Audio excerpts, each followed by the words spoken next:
જો મને મારા પૈસા સાથે મતલબ છે. શું કરવું અને શું નહીં તમારે જોવાનું છે, મારે થોડી જોવાનું હોય. કેમ ભાઈ? આ મેં તમને આપ્યા હતા રૂપિયા ત્યારે તો તમે આવું કંઈ કહેતા નહોતા. ત્યારે તો કહેતા હતા કે સમયસર રૂપિયા મળી જશે. અચ્છા, મને લાગે છે કે તમે સીધી રીતે મારા રૂપિયા છૂટા નહીં કરો. ઠીક છે, હવે જુઓ તમે આ પૈસા કેવી રીતે કઢવું છું. હા, મૂકો હવે.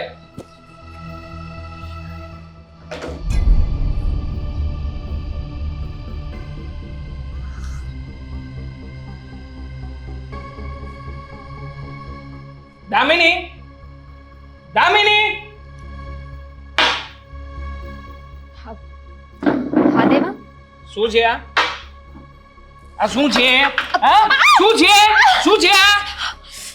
દેવા શું કરો છો? હા, તને ગરમ લાગી હે? હા, ચા તને ગરમ લાગી? આ ગરમ હશે ને? નાટક કરે છે ને? હે, સારી એક નંબરની ધોકેબાજ. આ ચા છે? અરે પાણીનો ડોયો નાખ્યો છે ખાલી, બસ ડૂચો બનાવીને આપી દીધો. તને શું લાગે છે આવી ચા હું પી લઈશ એમ? દેવા, ચા તો ગરમ જ છે. અચ્છા, મતલબ કે આ ચા તારા મત પ્રમાણે ગરમ છે? હે, ગરમ છે? નાખું? હે, હોશિયારી વળી. દેવા, ચા ગરમ જ છે, પણ તમને છે ને આ બધી જ વાતમાં, બધા જ કામમાં મારો વાંક કાઢવો હોય છે. આ તો ભૂલ હોય ને તો વાંક કાઢવો જ પડે. હા, અનોખી નવાઈની મારા માથે આવીને ટપકી છે. આ તો મારા બાપાએ મરતી વખતે તારા બાપને વચન આપ્યું હતું, બસ એ હિસાબે પાળી રહ્યો છું. બાકી તારા જેવી ને તો આ ઘરમાં ઉમરા પર ના ચડવા દઉં. હા હા, તારા જેવી છે ને મારી સેક્રેટરી બનીને આટા મારે છે ઓફિસમાં. વચન માટે તો વચન માટે, એટલીસ્ટ આપણા લગ્ન થયા છે અને એ વસ્તુ સાચી છે, તો હવે એને સ્વીકાર કરીને આ સંબંધને નિભાવવાની કોશિશ કરો ને. નિભાવવાની કોશિશ કરો? શું નિભાવવું આમાં? તારામાં નિભાવવા જેવું કઈ છે ખરા? હા, તને શું લાગે છે આ તો કોઈ સુપર મોડલ છે કે તને હું પ્રેમ કરું, તને મારી પત્ની બનાવીને આ ઘરમાં એક્સેપ્ટ કરીને રાખું?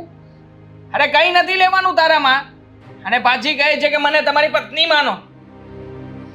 પ્રેમ ના કરી શકો તો કઈ નહીં, પણ પત્નીનો દરજ્જો તો આપી શકો ને. નથી આપવો મારે. મારી મરજી વિરુદ્ધ લગ્ન થયા છે.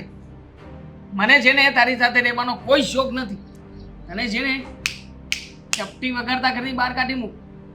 પણ શું છે કે હવે હા અમારી ફેમિલીની અંદર એક વેલ્યુ છે મારી, એટલા માટે આવું કરી નથી શકતો. કે એકવાર જો મોકો મળે ને તો અહીંયાથી ઢસડીને તને તારા બાપના ઘરે મૂકી જાવ. ખબર છે તમે એવું નહીં કરી શકો, અને મારા નસીબ પણ એવા છે કે આ ઘર છોડીને ક્યાંય જઈ શકું એમ નથી. આવું મારી સાથે એટલે જ કરો છો ને કે મારી આગળ પાછળ કોઈ નથી, મારા ફેમિલીમાં કોઈ નથી. ખબર જ છે કે ક્યાં જવાની છે, હેરાન થશે તો પણ અહીંયા જ થશે ને. ઘર છે ને તારા બાપનું? હા, તારો બાપ હા ખાલી ઘર મૂકીને તો ગયો જ છે ને. રે છે ને ત્યાં એકલી. હા, ફોડી ભાન થશે કે શું કરાય ને શું ના કરાય. આવી રીતે જીવવું ને એના કરતા તો સારું છે કે હું મરી જાઉં. હા તો મરી જા ને, મરી જ જા. હા, તું મરી જતી હોય ને તો બહુ સારું છે મારી માટે. ટાઢી આંગળીએ ખસ જશે. હા, કઈ વાંધો જ નહીં આપે. આ ખોટા લોકોની નજરમાં મારે હા બધું કરવું જ નહીં પડે. હા, જા મરી જા. લઈ આવી આપું છે, પીજે છે તારી હાથે. હા, અને જો પાછી પીને ત્યારે વિડીયો ઉતારજે જેથી કરીને મારું નામ ના આવે.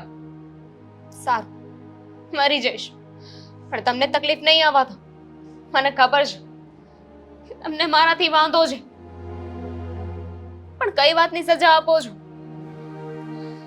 આપણા બંનેના લગ્ન થયા એમાં તમારી મરજી નહોતી, તેમાં મારો શું ભાગ છે?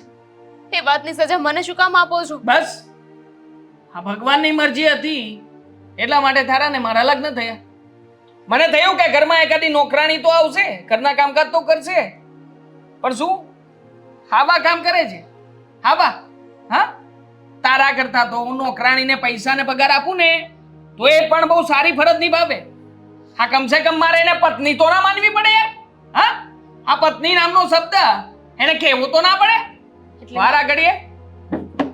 એટલે મારામાં ને નોકરાણીમાં કોઈ જ ફરક નથી. તારા કરતા નોકરાણી 100 ગરજે સારી, એટલો ફરક છે તારામાં ને નોકરાણીમાં. હા, એનાથી વધારે નથી. બોલ, હવે કઈ સાંભળવું છે? ના. ના ના, સાંભળ ને, તને તો શોખ છે. આ સવારમાં મારા મોઢાના શબ્દો ના સાંભળે, મારો માર ના ખાય, અથવા તો આ તું જ્યાં સુધી આ રીતના મારો જુલમ સહન ન કરે ને ત્યાં સુધી તો તારો દિવસ જ નથી જતો ને દિવસ. તમને મજા આવે છે આવી રીતે મને હેરાન કરીને? તમને તો સુકૂન મળતો હશે ને? અરે બહુ મજા આવે છે મને. અંદરથી જેટલી વરાળ કાઢવાની હોય ને એ બધી વરાળ તારા ઉપર જ કાઢું છું. હા, આ સારું છે કે ભગવાને તને આ ઘરમાં રાખી તો છે એટલીસ્ટ. હા, જ્યારે મન થાય ત્યારે કમસે કમ તારા ઉપર હાથ તો ઉપાડી લે. હે, સારું છે ને? બોલ ને. ચાલ નીકળ અહીંયાથી, જા. આવી ગઈ મોટી તે સવારમાં ખરાબ ચા આપીને દિવસ બગાડ્યો. હવે એક પણ કામ મારું સારું નહીં જાય. હે પણ આ આરામખોર ના લીધે.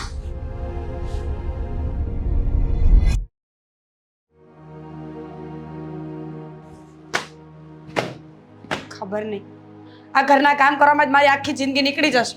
એને એક આ મમ્મી છે, ઘરમાં આવે તો કામ કરે ને, આખો દિવસ બહાર બેસી રહેવાનું. કોણ બહાર બેસી રહી છે મીરાબો? અરે મમ્મીજી, તમે બેનપણીની કોકની વાત કરે છે? હા એક્ઝેક્ટલી મારી ફ્રેન્ડની જ વાત કરતી હતી, ત્યાં તમે આવી ગયા. કોણ? ઓલી હેતલ? હેતલ? સાચી વાત છે. આખો દિવસ મૂર્ખા જેવી ઘરની બહાર જ રખડતી હોય. હું એમ કહું છું કે એની સાસુ કઈ કહેતા નહીં હોય? એની સાસુ બુદ્ધિ વગરની લાગે છે. અમે કેટલી વખત એની સાસુને કીધું છે કે તમારી વહુનું ધ્યાન રાખો, નોકરી આખો દી રખડવામાં ધ્યાન આપે. સાચી વાત છે. સાસુ જ બુદ્ધિ વગરની હોય તો વહુ બિચારી શું કરે? સાસુમાં તાણ હોય ને અક્કલની, તો વહુને તો કઈ કહેવાનું આવતું જ નથી. બિચારી વહુ આખો દિવસ એકલું ઘરનું કામ કરે અને સાસુ બુદ્ધિ વગરની.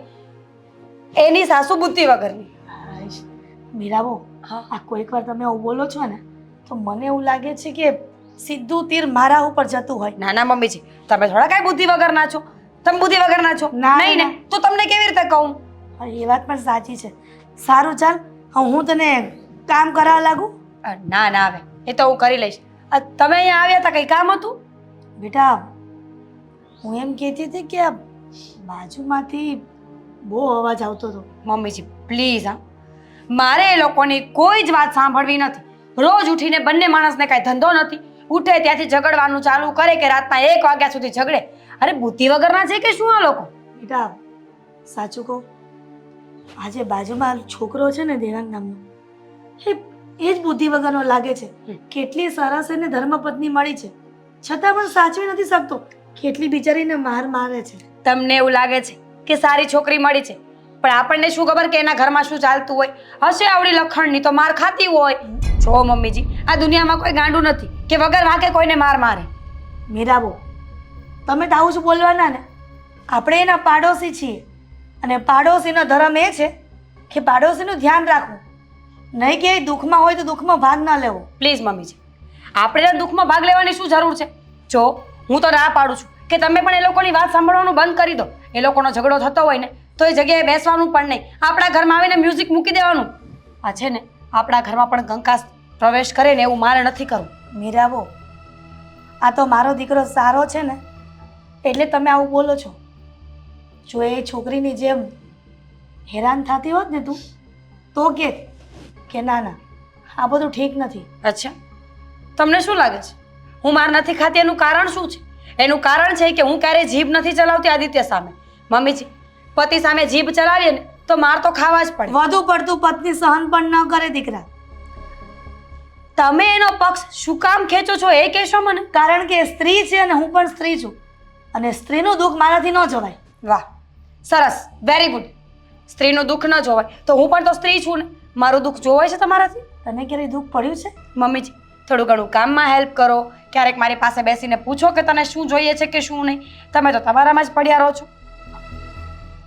ઠીક છે, આજ દિન સુધી મને એવું હતું કે મારી બહુ કંઈ કામ નથી ચિંતી તો હું ન કરું. ન ચીંધું ને, મને ઓથોરિટીઝ નથી આપી કોઈએ કે તારે તારા સાસુને કામ ચીંધવું જોઈએ. પણ આપણા ઘરનો સિનેરિયો જોયા પછી તમને એટલી તો ખબર પડવી જોઈએ ને કે મારી બહુ એકલી કામ કરતી હોય તો થાકી જતી હોય. કંઈ વાંધો નહીં, હવે હું તમને કામમાં મદદ કરીશ, પણ તમારે મારી વાતમાં મદદ કરવાની છે. હા, બાજુમાં તકલીફ છે ને પેલીને. બિલકુલ નહીં. મને એ વાતમાં કોઈ રસ નથી. એ માર ખાય કે મરી જાય એનું ઘર છે, એનો પ્રશ્ન છે. એ બંને માણસને પોસાતી વાત છે. આપણે કોણ એમને કહેવા વાળા? અને ભગવાન ન કરે ને કાલ સવારે સલાહ આપવા ગયા અને આદિત્ય અને દેવાંગની વચ્ચે ઝઘડો થઈ ગયો તો? નહીં થાય, કારણ કે જેનો વાંક હોય ને એને સાંભળવું પડે, અને એ દેવાંગનો વાંક છે એને સાંભળવું જ પડશે. તું એ નહીં થોડો માન- કે આપણા બાપનો દીકરો છે કે આપણે સમજાવીએ એમ સમજી જશે? એના મનની મરજી હશે ને એ તો એમ જ કરશે. સાચું કહું બેટા, આ માર સારો નથી. એ તો બિચારી માર જે વેઠતી હોય ને એને જ ખબર હોય કે એવો માણસ છે દુનિયામાં કે પોતાની પત્નીને નથી સાચવી શકતો. પોતાનું પિયર મૂકીને આવી હોય છે એક આશા લઈને કે સાસરે જશે અને એનો પતિ એને પ્રેમથી સાચવશે. જે કહેશે ને એ કરશે, ક્યાંક ફરવા લઈ જશે, હરવા લઈ જશે. પણ આ શું, એના વિધાતાએ લેખ પણ કેવા લખ્યા હશે બિચારીના કે આટલો બધો માર ખાવો પડે, આટલો બધો ત્રાસ સહન કરવો પડે. છોડો ને મમ્મી, જે આવ્યા ત્યારના એની જ વાત કરીએ જાઓ છો. આપણી વાત કરો ને. તમે અહીંયા શું કામ આવ્યા હતા એ કહેશો. એની વાત સિવાય જે વાત હોય ને એ કરજો. બસ આ જ વાત કરવા આવી હતી કે તું પણ આ ઘરની વહુ છે અને એ પણ તારી ઉંમરની છે. હું કહેવા જાઉં એના કરતાં તું કંઈક સમજાવે ને. મહેરબાની કર. હા, મારે કોઈને કાંઈ કહેવું નથી. જાઓ બેસો.